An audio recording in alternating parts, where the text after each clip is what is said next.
about to have a visitor. Oh, interesting time. And most unusual, I'd say.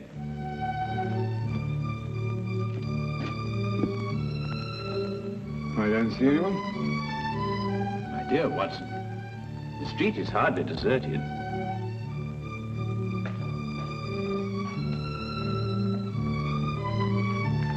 No, I don't mean that. I see one or two people, of course, but nobody appears to be interested in this flat. Watson, for the past 5 minutes, that young man has been summoning up courage to call on us. Oh. He's vacillated between doubt and decision, fear and fortitude. Ah, at last fear is conquered. Fortitude is the victor. Well, I suppose you've deduced the whole thing. Who he is, what he wants, where he comes from. As a matter of fact, I haven't the slightest idea. But with so unusual a client, I fully expect a most unusual case. If he comes here. Wait. Ah, the first step.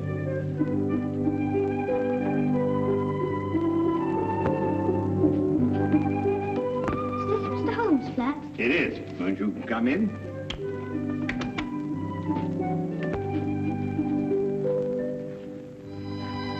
Hello. Are you Mr. Sherlock Holmes? Yes, and that is Dr. Watson. How'd you do? Anything the matter? No. It's just that... Yes? Well, I thought you'd be much stronger looking. Oh, well, I'm really quite strong, you know. I can tear dictionaries in half. Can you really? Yes, of course, and I'd show you if I had a dictionary handy. Well, what I've come to see you about will take brains. Well, I think Mr. Holmes has an ample supply of those. Now, wouldn't you like to sit down? Oh, thank you. Hello there, my boy. Cup of tea? No, thank you, sir. I'd like to get right down to business. Oh, good. Well, my name is Andrew Fenwick. I'm 11 years old, and I live at number 17 Dudley Court, Upper Spearmint Street. Splendid. Now, what appears to be your difficulty? Mr. Holmes, my father's disappeared. Disappeared? Yes, sir. His name is Herbert Fenwick. He's a bookkeeper at Rondale Industries. He's tall and wears glasses. Will you find him for me? I'll do my best, Andrew, but first you'd better tell me the whole story, and anything else that may matter. Well, sir, Dad's always been the happiest and most wonderful person in the world. Each night he'd come home and joke and tell funny stories. And every Sunday we'd take bicycle trips or fly our kites or something like that. You might see he was a pal of mine instead of just a father. I understand. Go on. Well, sir, starting a few months ago, Dad began to act in a very peculiar manner. You mean he stopped being your pal? It was more than that, Mr. Holmes. Dad began to leave the house for days at a time. He wouldn't tell Mum and me where he was going or when he'd come back. Just acted mysterious and was as jumpy as a cat. When was the last time you saw your father? Over 3 weeks ago. That's why I'm so worried. Usually he'd be gone for a day or two. Mr. Holmes, I'll give odds he's in some sort of trouble. And I bet Jack Driscoll is behind it all. Jack Driscoll? Yes, sir. Just before Dad left, the last time, he told Mum and me what to say in case this Jack Driscoll came round the house looking for him. We were to say that Dad had gone to Scotland to visit his brother. And that's got me worried too. Why? Because Dad hasn't got a brother. Have you ever seen this Mr. Driscoll? No, sir, I haven't. I don't know a thing about him, but I don't like him. Why hasn't your mother been to the police about this? I suppose that's because Dad told her not to do a thing about it. That no matter what seemed to happen, she was just to wait and have faith. But it's over 3 weeks ago. I just couldn't wait any longer. Then your mother doesn't know you're here? Oh, no. If I told her, she'd try to tartan me off for sure. Besides, she's been quite ill, and I wouldn't want to upset her. Your mother hasn't been well? No, sir. The doctor said she had pleurisy or something like that. She's been very sick. I really wouldn't want them to know I've come here. Your visit will be held in the strictest confidence. Thank you, sir. And you will take the case? I'll look into it immediately.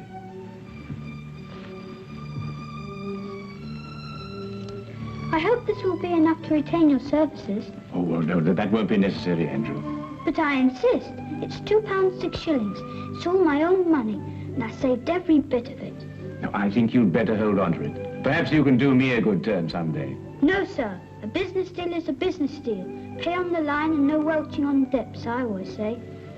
Very well, Andrew. It's a deal. But £2 6 shillings is far too much. I'll settle for £1. Really? £1 enough? Quite enough, Andrew. Thank you. Thank you, sir. I'll let you know as soon as I hear anything, Andrew. Goodbye, my boy. Bye, sir. Well, Watson, we'll find that boy's father if you have to search every gambling den in England. Gambling den? Yes, didn't you notice his clothing? Well, I suppose so. Nothing extraordinary there. On the contrary. The shoes were most expensive, but the coat was threadbare. The trousers came from the best haberdashery, and the cap was ancient, attesting to the father's streaks of good luck and bad luck. Yes, but that's not sufficient evidence to label Fenwick a gambler. Quite right, but there were other indications. Young Andrew's speech, if you may recall, was sprinkled with the peculiar jargon of the gambler. Such terms as touted off, I'll give you odds, and welching on a debt. The boy obviously learned from his father. I see.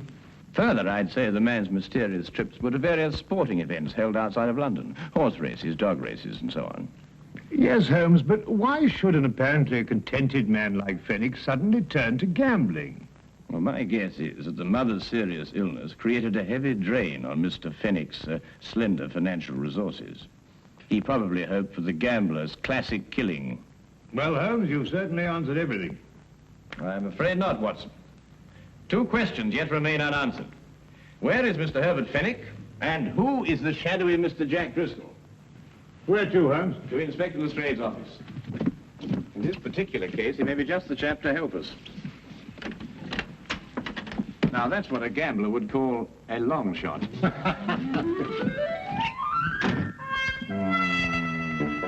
Driscoll. Jack Driscoll. Oh, yes, I remember him. He was in the coal business. Oh, no, Lestrade. I don't believe the Driscoll you're referring to has any bearing on this case. Stockbroker? No, I don't think so. Parliament? No. Railways? No. Musician? What? If you'll excuse me, sir. What is it? What is it, Wilkins? Jack Driscoll, sir. Alias Jack Ellerslie, alias Gerald Jackson, sir. Arrested 1891, suspicion of murder, released. Arrested 1892, burglary, convicted and served 1 year. Arrested 1894, suspicion of forgery, released. At present believed involved in illegal bookmaking practice. Whereabouts unknown, sir. Now, that unsavory brew sounds much more like our cup of tea. Tell me, Lestrade, in which of the various sporting spheres is Mr. Driscoll most active?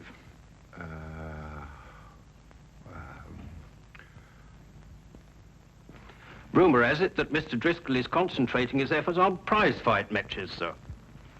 Well, thank you very much for your assistance, Inspector. And you too, Wilkins. Good afternoon, gentlemen. Well, if I know you, Holmes, I suppose now we'll be attending a prize fight. Quite right, Watson. This very evening, hulking Harry Thornton meets Powerhouse Percy O'Noonan at Londonderry Gardens. Powerhouse happens to be a personal friend of mine. You know a fighter personally? My dear fellow, I once blackened his eye for him.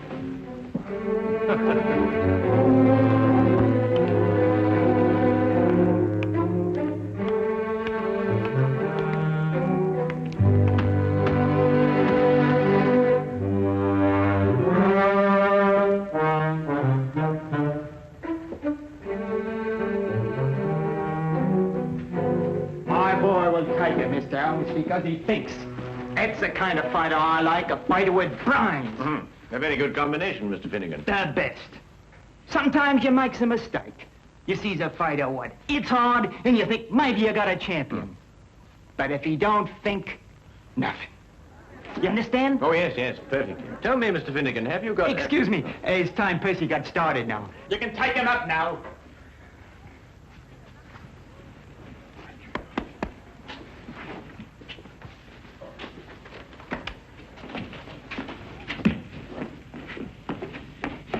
Brains? Oh, no, Watson, just a comparative judgment, you know. Well, I'll have to say goodbye to you now, Mr. Holmes, but thanks for dropping in. Not at all. Your boy was highly recommended to me. Who told you about him? Herbert Fennick? Who? Herbert Fennick. Herbert Fennick? You know him? Of course. I was just saying that. Excuse me, Mr. Holmes, I've got to be going now. Curious reaction. Perhaps not so curious, Watson. The proper use of that name may open several tightly barred doors. Proper use? What do you mean, Holmes? Well, if I'm correct, you'll soon see for yourself. Just let's continue to drop the name. Watch your chin.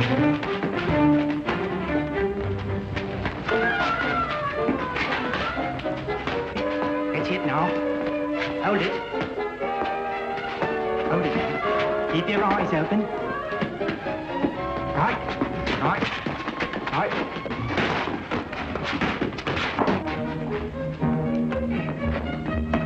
Watch it now, Percy. Watch it. That's it. That's it. Hold it now. Hold it.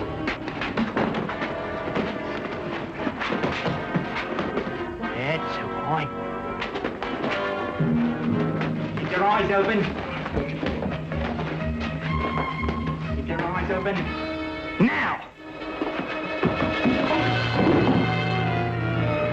I tell you to keep your eyes open. Get up!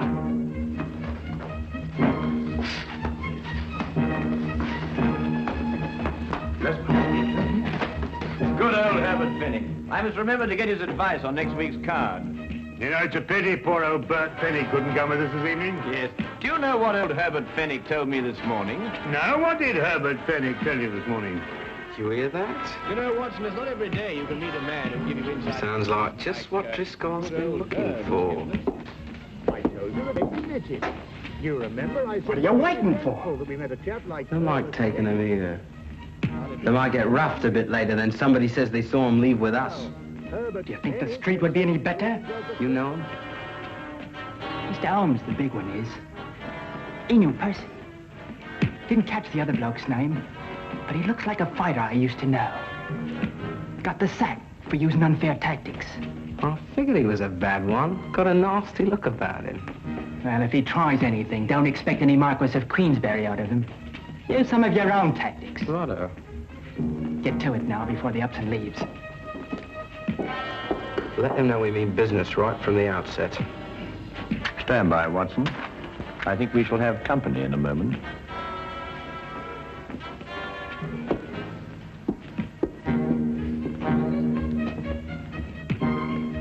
I beg your pardon? Herbert Fennick a friend of yours? Yes, but I don't see why. You come with us. Certainly not. Who are you? It will be much easier on you if you don't make a fuss. Where are we going? To see a gentleman who would like to talk to you about Mr. Fenwick.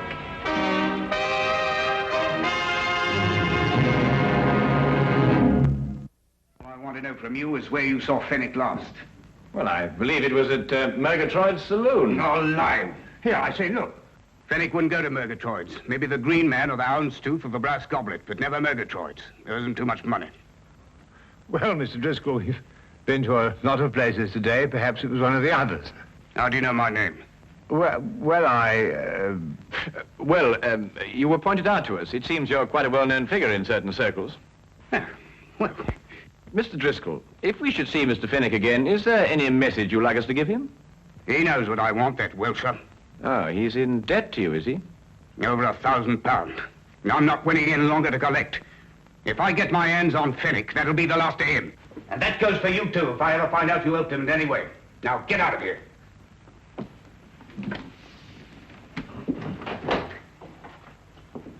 Good evening, gentlemen.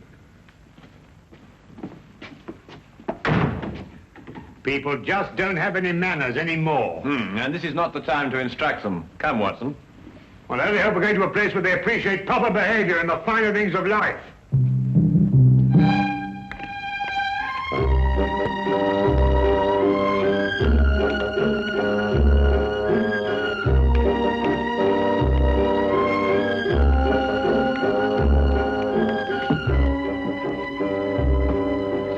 sorry, Governor. Not at all, sir. Not at all. Oh, really, Holmes? We've been to the Coach and Horses, the Green Man, the King's Head. We've interviewed dozens of disreputable characters. Must we go through all this process again? I'm afraid so, Watson. It's the only place that we can obtain some further information as to Fenwick's whereabouts. No. Oh, barman. Yes, sir? 2 pints of mild and bitter, please. Oh, and some information. Mild and bitter's cheap, sir. But not the information, eh? Oh, no, sir.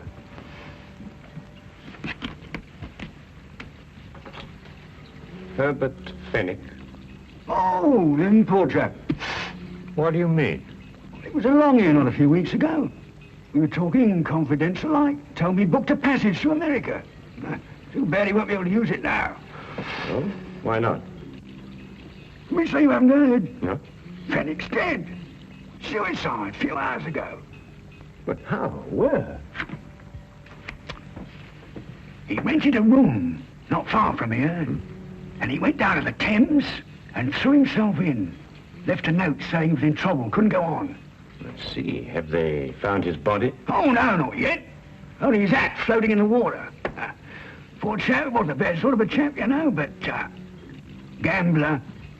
Had a run of bad luck. Come, Watson, we must hurry, or Fenwick's luck may turn from bad to worse. Bad to worse, he's dead.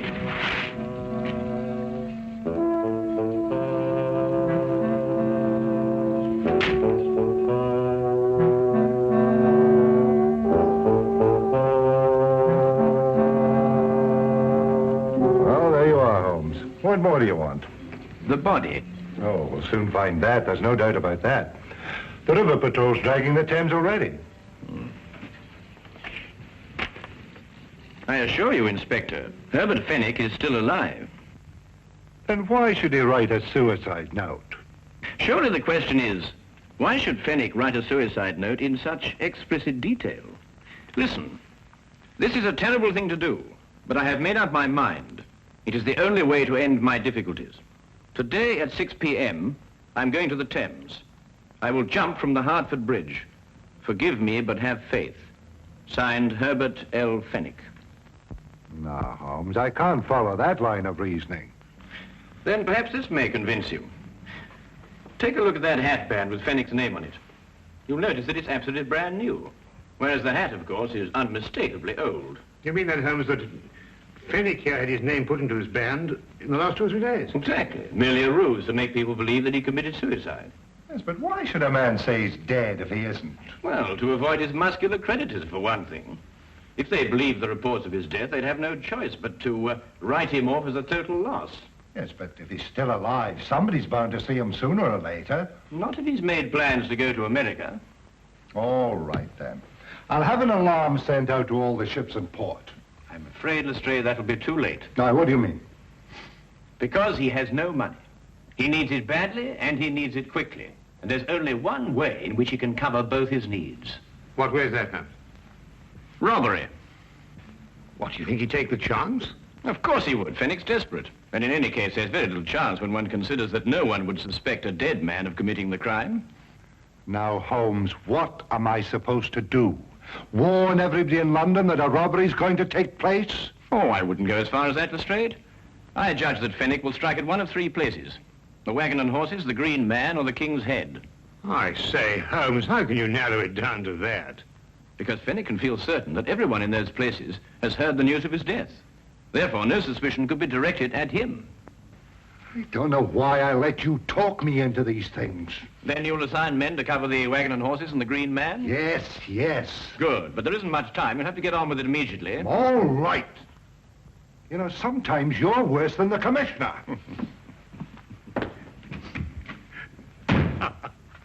Tell me, Holmes, what about the King's Head? Ah, that will be our little project, Watson. But first, I want you to carry out a mission of the utmost importance. Now, listen to me closely. You have the boy.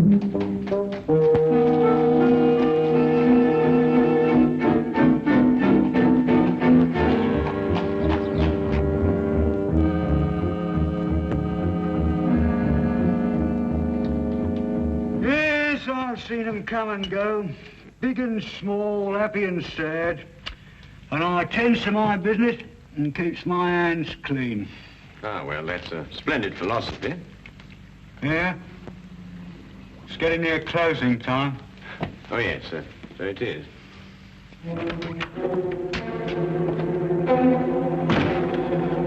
Put your hands up. I'll take that if you don't mind. I'm sure he does, but then he has very little choice, has he? You, get over there. Go on, hurry up. You two. Go on.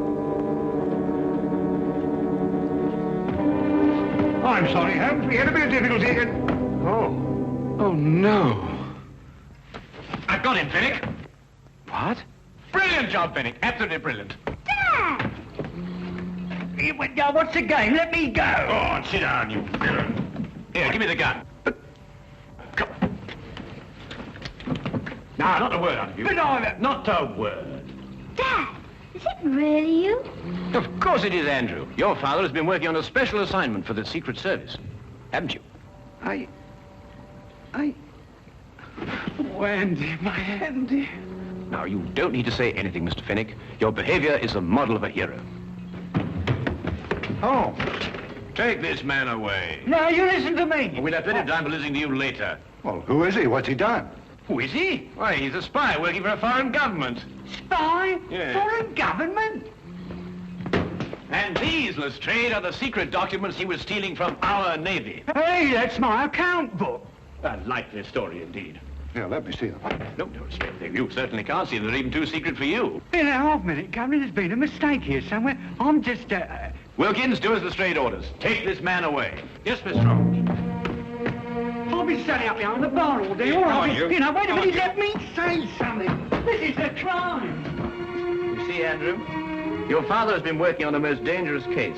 During the secret investigations, quite naturally, he couldn't tell you anything about his activities. However, I think that he can now remove his disguise. Yes, of course. Gosh, Dad, Mum and me were so worried. Your father is really to be congratulated, Andrew. You see, the Foreign Office chose him specially for this very important task because no one in the underworld would have suspected him of being connected with the law. Mr. Holmes, I don't quite know how to thank you. Well, Fenwick, now the job is done. Of course, you'll have to return to your old job and take up the strings of your old life again. But if I know you, you'll work hard, meet all your obligations, and carry on like the splendid citizen you are. That's just what I'm going to do. I'll never leave my family again. Then good night, Mr. Fenwick. And good luck. Come on, Andy. Let's go home. Oh, Andrew, I've just remembered something. Here's your pound bag. Golly. Come on, sir. Stray, I've just had a sudden thought. I think perhaps you'd better release that bartender. He must be getting rather upset by now. Holmes, either you've gone insane or I have. No more insane than usual. After all, everyone is entitled to make a mistake. Scotland Yard does sometimes, you know. I'm at least entitled to one. Good night, Inspector.